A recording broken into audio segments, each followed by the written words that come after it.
We're finally starting to see some hints of daylight out there. Here is a live look from Metropolis, but it does look like skies are mostly overcast across the region. We are tracking fairly chilly conditions for all of us this morning. We're sitting at 29 across Farmington, 32 across Carbondale, 34 for Cape Girardeau, and 37 across Union City. We're also seeing northwesterly winds this morning of about 10 to 20 miles per hour on average, but we are seeing 21 mile per hour sustained winds across Perryville, 22 mile per hour sustained winds across Sikeston. So of course, that's not helping things feel any warmer out there. We're feeling more like 20 degrees across Carbondale, 16 for Farmington, and 19 for Perryville. It's all part of a larger system that has moved through the region in the overnight hours last night headed into this morning. This cold front is going to continue its track well outside of our region, but in its wake, we're going to be left with an overcast, cold and windy day today. Sunshine does return for the weekend, but those temperatures are still going to be well below average. We are going to see much warmer conditions as we head into next week,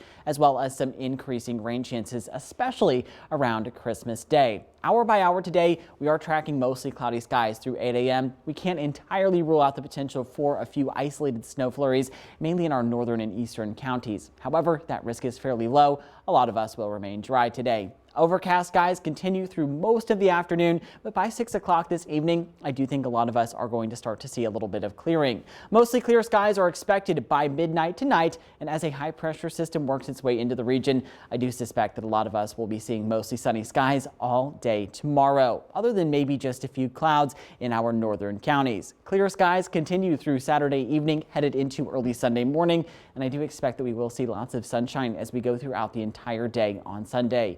Temperatures as we go throughout the rest of the day, well, they're still going to remain on the chilly side. We'll likely be at around 31 degrees through 10 a.m., 35 degrees expected later on this afternoon. Then we'll see those temperatures once again fall back into the lower 30s by 8 or 9 o'clock this evening. So if you do have any outdoor plans, I certainly recommend grabbing a jacket for any of your Friday night activities. In terms of those wind gusts today, we'll likely see sustained winds between about 10 and 20 miles per hour. Gusts, though, through the early afternoon hours could potentially be as high as 36 miles per hour. That's not going to help us feel any warmer throughout the afternoon hours.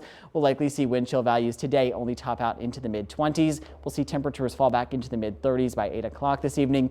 And as we're kicking off our Saturday, I think a lot of us are going to be in the upper 20s and lower 30s for morning lows. And then we should see highs tomorrow reach the mid-30s area-wide, 34 for Carbondale, 35 for Sikeston, and 36 for Kennett. Those temperatures will, of course, return to the lower 30s by late Saturday evening. Slightly warmer temperatures, but still below average, will return for Sunday with a high of 42 degrees. That sunshine does still stick around. As we look ahead towards early next week, temperatures do start to improve quite a bit, and by the time we make it to Wednesday, we should be seeing the lower 50s. But you are going to want to keep the Storm Track 3 app, though, handy, because we are tracking the potential for some fairly widespread rain, especially on Christmas Day. We could see about a 40% chance of scattered showers, especially on Christmas morning, but at least those temperatures are going to be warm, so we're not going to see too much in terms of any sort of wintry precip. There's really a 0% chance of a white Christmas this year, so at least we don't have to be dealing with snow and ice on Christmas Day if you do have to travel. But we will still see plenty of rainfall. That rainfall continues through wet Thursday as well. Highs for today running around 35, 36 tomorrow, 42 for Sunday, and then we should see those warming temperatures